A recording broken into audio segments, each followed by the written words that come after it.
Mexico!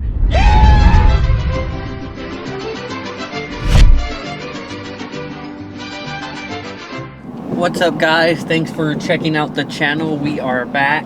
It's been a pretty hectic 4 weeks, just getting caught up with the work in the shop, a couple projects we have going on for some customers, some supporters. We get pretty backed up, even though we try not to. We turn away a lot of work. We've kind of been focused on that. I took a 1.5 week long vacation. Richard has vacation coming up, so the videos have kind of slowed down some. Mustang's still running great. It's actually just waiting for better weather, which will probably be in a month to 2 months, maybe 2.5 months.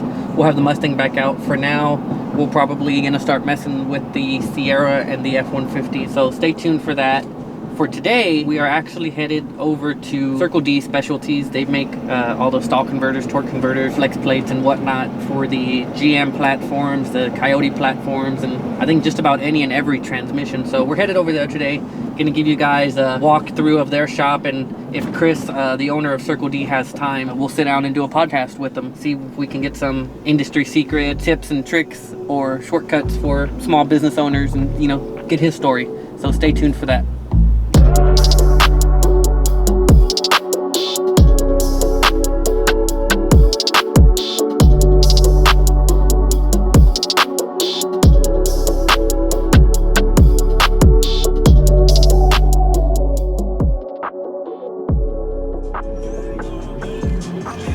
Start the video off right, hit the sign.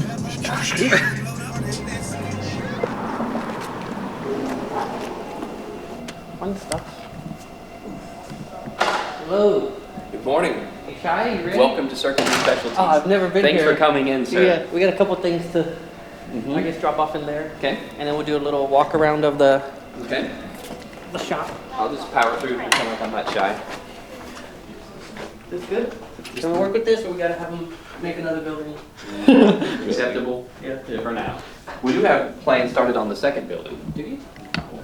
It's like, please don't. Hey, Ryan. Hey, there's Pete. Hey, Pete. Shipping and receiving, sales office for future. That's Dan's office.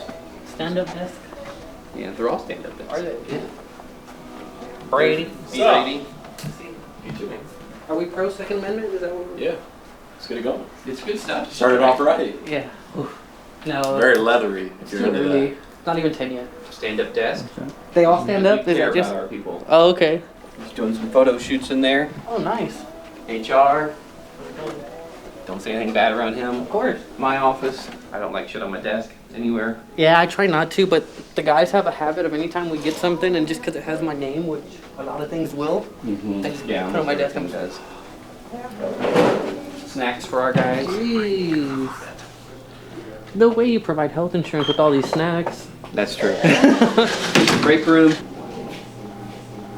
Pop a shot. Now to the fun stuff? Out to the fun stuff. And everybody's on break right now. Oh, okay. I was gonna say, nobody looks like they're particularly Yeah. working hard. Yeah. Do we have time to like build a converter? Like, this is how it starts, and then we just go through the steps? I could like, possibly do that. Yep. We can walk over here a little bit. We'll catch the Welding. TIG welding section. There's a 252, and we do a big balloon plate on these. Turbine hub gets TIG welded in. Just got finished TIG welding here.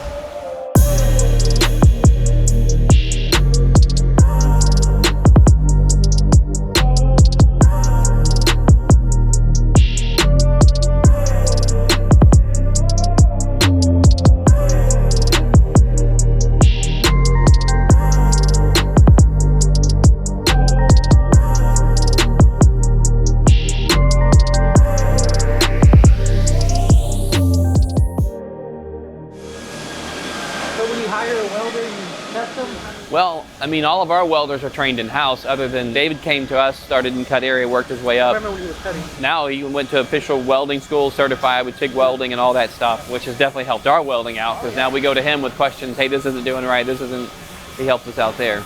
So is it everything you thought it would be? I know whenever you first I mean, had this the is... idea of this- a building. Yeah.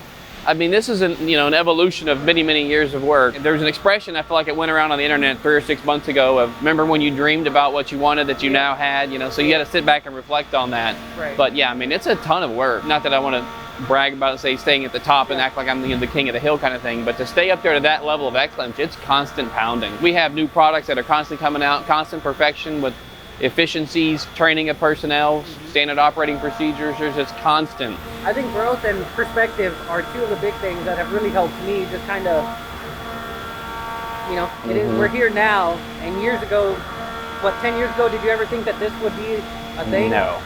No? And it's crazy to think what the next 10 years might bring. Where are you going to end up? You know? Maybe this is just one building.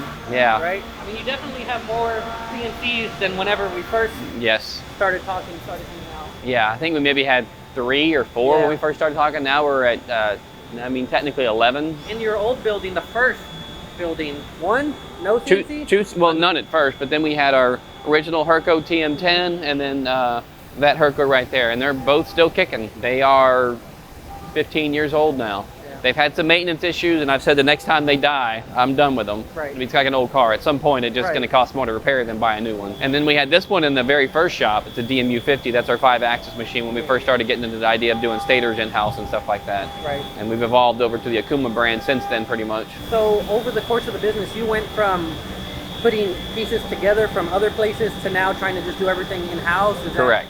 Yeah, there's a lot of our stuff as a clean slate design. I would say about 10 years ago when we kind of started redesigned everything. Yeah. Because at first we were outsourcing the products. Right. Or first of all, we were buying them. Then we outsourced them. Then I was kind of emulating some of the aftermarket components. I was emulating those designs. Right. And then we did clean slate design about 10 years ago with our own stuff, which is one of our very neat features because a lot of our billet fronts are all the same, what we call stack height. Right. So I can pop multiple GM bolt patterns, or I can pop a GM front cover on a Ford converter. It's all interchangeable. So you're putting a power glide behind a mod motor, it's no problem. And it works. Would you say that move was more profit related or availability or just QC? I would say ease of, that's all about the customer at that point. I mean, making it easy on us to swap parts, but also making it where we didn't have to that's a conversion, there's an extra $200 fee for that. Right. It doesn't matter to us, we just grab it off the you just shelf. That's nice. And our part number has kind of evolved over time, and would love to start over and do that from scratch. It seems like there's a lot more dashes in it Yes, now. it has evolved. We've thought about doing a clean slate design in January with the different mods and stuff like that, but a lot of that stuff, it's basically our part number pretty much describes out exactly what we're doing. From transmission type, billet front, diameter, stator choices, all that stuff. Is it one of those things where if I just spit off like a part number to you, you're like, hey, well, this is for a 4L60, 28 to 3200. Some of the newer stuff I'd have to think about. Yeah. Some of the dashes and things like, well, wait a minute, let me get my chart out. Yeah. So here's 252. So there's what the stator, we have the blank, starts off chunk of steel, then it goes to this, turned on the lathe, and then there the blades come out of it. This is a flat blade design here. So this would be an example of more of an airfoil blade one. It's got a little curve to the blade. Some are more aggressive than that, some are less aggressive, depending on what the customer needs. Yeah. So keep showing us around. Sure. What we have. We'll do a quick walkthrough, and then we'll, maybe if we have time, build a converter. Okay. The cut area we have over here, so this is where we will get our cores come in and we'll pop them open. We have the old school we call Big Joe over there. That's the actual name of the machine, is Big Joe, that we cut them open with. My very first CNC machine that we have converted to a cut machine. And it does a fantastic job at that. Not much else I would trust it with, but it does a good job at that. I've seen this one in action more than I would like to admit. All the changes and stuff that we've been trying. So. Oh yeah. And that was before we went to the bolt together. Now we don't have to worry about cutting it. You got to fail sometimes. Yeah. So we can walk out and show the core area. I guess it's not too messy. And right now the industry is extremely hard to get cores, so we're trying to stockpile all this stuff because what's going to happen, price increases, availability, all that good stuff. Well, the price increases and then the shortages and. Do you ever worry that you won't be able to buy? Constantly. To buy any more? Like, well, there goes all the 4L60 cores, or Well, our biggest mover is the 278mm budget converter. Yeah. We used to do a crap ton of those things, and now we can't. We're probably less than 20% of what we used to be able to get. Really? And that's just horrible. They're just not going to the junkyard anymore, or the junkyards just aren't pulling them, or what? I mean, and some of this may not be for the video, but I've heard.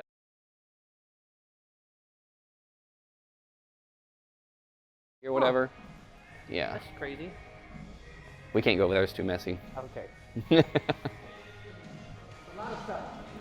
lot of stuff. To the people who don't know, I mean, there's a lot of different things that you're looking at here for different vehicles, different transmissions. I mean, possibly a. Yeah, these look all 258mm here, 300 there mixed in there. But yeah, I mean, you've got geez, 230, 245, 252, 258, 264, 265, 278, 300, 310, and that's the GM side. And then you kick over to Ford stuff, you'll have 11 and 12 inch stuff for the 4R100, 4R70W. Chrysler, you've got 10 inch, 11 inch, 545 RFE, 8HP70. 8HP70 is going to be a big one. We're still trying to pursue that one even further. Yeah. Is there a market that you've seen that you think has peaked and then like nobody really messes with them anymore? 6R80. The 6R80?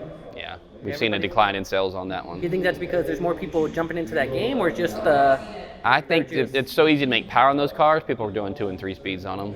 Yeah, I mean that's us. I mean we did it. Yeah, it's the thing. So, 4L60 stuff still kicking. It seems like that transition 6L80. so much stuff. Yeah, it is. 4L60 is probably still our most popular product. 6L80 is coming for it though. Yeah. I think the 6-speed will be our big mover for 2023.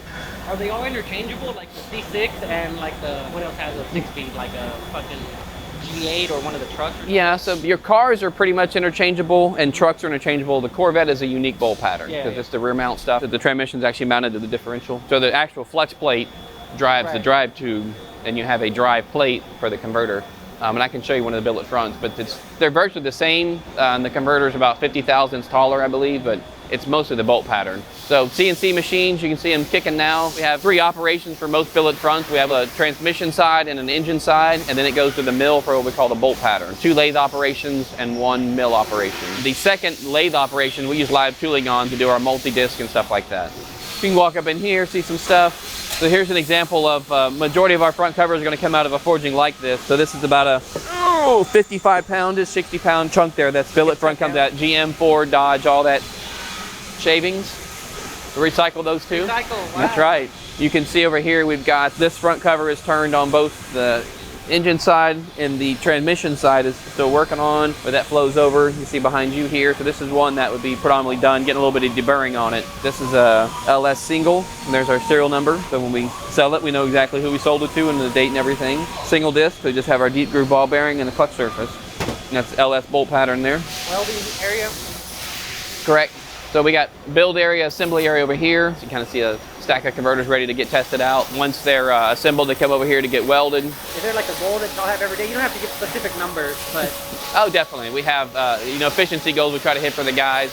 Quality being the #1 concern. So a pretty strenuous QC check at the end of the procedure there. Y'all check run out on all of them before they yeah, multiple ways. That's awesome. And we blueprint all that stuff. We write it on the card. So if there's any problem later on, customer says something, you're like, that's, Yeah, I mean, it's great because there's so much volume that you can still go back and look at every converter. And it's like, hey, before it left here, it was fine. So what did you do? Well, yeah. Turbines here, different processes and procedures. These are kind of the shelves that where the parts come over, they kind of get put up over here unless it's high volume stuff that we move right away. Right. All the billet front options they're talking about. So a lot of these things are interchangeable depending on what's going on. I heard that back in the day, whenever you were first starting off, you used to deliver the converters In the Lightning. in your Lightning. This is true. So I guess you weren't moving the volume as much then. Yeah, I would hand deliver a few items to a few select. Local speed shop. Yeah, correct. Local speed shop. Great. The old Lightning. I had that truck. So I bought it in 04. When did I sell that thing? 2018. And it was still pretty low mileage and in good shape. Yeah. You take care of your cars. What's purgatory? Purgatory. That is a long-awaited part. So some of our items we do outsource, sadly, and they'll be on called Purgatory, waiting on parts. We get emails from customers and it's like, yeah, we're working on it, we know. Yeah. So everything gets QC'd over here. You've got your air test bench, in play, overall height, and then it goes over to the balancer, 1 of 2 balancers over there, and you'll check multiple axes for run out, and then obviously balance it. If it needs a weight, it gets welded on, 5, 10, 20 grams, something like that. And then to our paint booth for our signature color. Usually by the time they get here, they've already been checked, inspected. Correct, yeah, times. these are ready to paint. You can see all the QC numbers there. Somebody signed off on it. Got their initials on who checked it. That's crazy. A lot of stuff. And this is what they look like. Correct. Bolt togethers. I don't see any 10 speeds. Oh, there's 10 speeds. I told my guys I was going to fire them and buy like 3 of these. Don't, because they just sit there. They don't do shit. Well, same like my guys. Yeah. All right. What else? Let's build a converter. Okay. Let's see. Where do I want to build one at? Let me get some of this out of the way. It's my work area. This is kind of Pete and I's bench because Pete does some building on this. So let's see. What do I want to build? Yeah. So this is either really good or we're not sure. But I think Chris still got this. Like riding the bike, right? Walk us through it. I don't want to do this one. Nope, can't do that one. A little proprietary there. Okay, secret. Let me grab a different stator. Super secret. Yeah. I will say that my favorite part of the job is designing converters and coming out here and working on that stuff. Yep. Not from a production line standpoint. I used to do it, I can get it done, but my favorite part is the designing and stuff. I really enjoy putting pieces of puzzle together and come up with a recipe. So this is a 258 millimeter GM. Transmission is a 6L80. So we've got a 3-pad LS front here. It's a multi-disc. So you've got a clutch pack in here. You got a double-sided clutch and a single-sided clutch. And these are all proprietary, custom-made for us. So you have a billet piston, broach for your turbine splines there, and we have our unique, we do a square tab design on all of our clutches, help prevent wear and rattle over time. Right. That's something that has taken us years of evolution there to get this fit correct, where you don't have dragging issues where it's not too tight, but it's also not too loose that it rattles. Right. So you have both sides of that. So that's the clutch pack. Drops in place. You have a piston, everything gets furnace brazed, TIG welded, turbine hub is TIG welded in place, and that's the splines that will engage into the lockup piston, and you'll have an O-ring that goes there. You have clutch clearance there, so we have positive clutch clearance, which I thoroughly enjoy. I think it's a good design aspect of our converters to help any dragging issues upon stall ratio 0 application. And you have your stator, all of our needle bearings there, and your pump goes in there. So that's it. That's it? Yeah.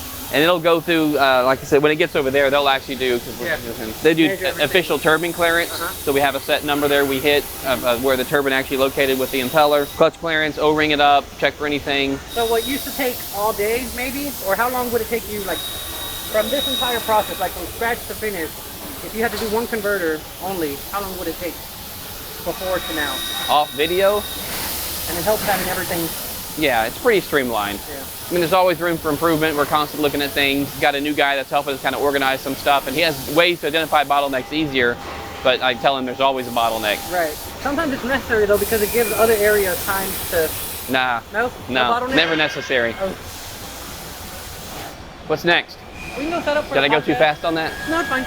All right, let's roll. Let me wash my hands. So how much of this process do you know? Like, could you jump in on any of their jobs and do what they do? Nope. How much would you I could probably spray paint it.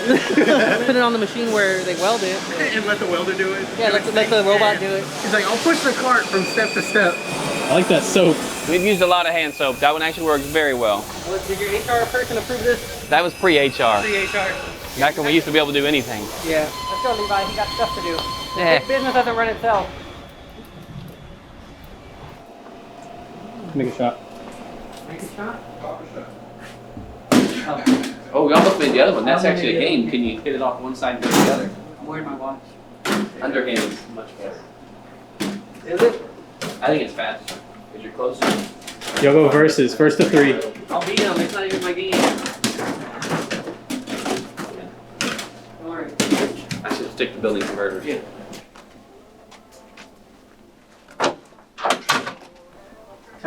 Scared. You ready? Get set up, Levi. Wherever you want.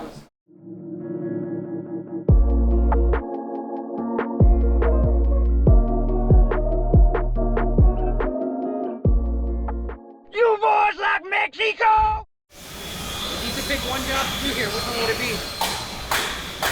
Mine? Yeah, oh no, not here. Out here, in the back. Oh, on the shop floor, I'd probably something to do with CNC, Yeah, like the 5-axis stuff. program. But I would probably, well, that's on the shop floor though. Programming would be in the office.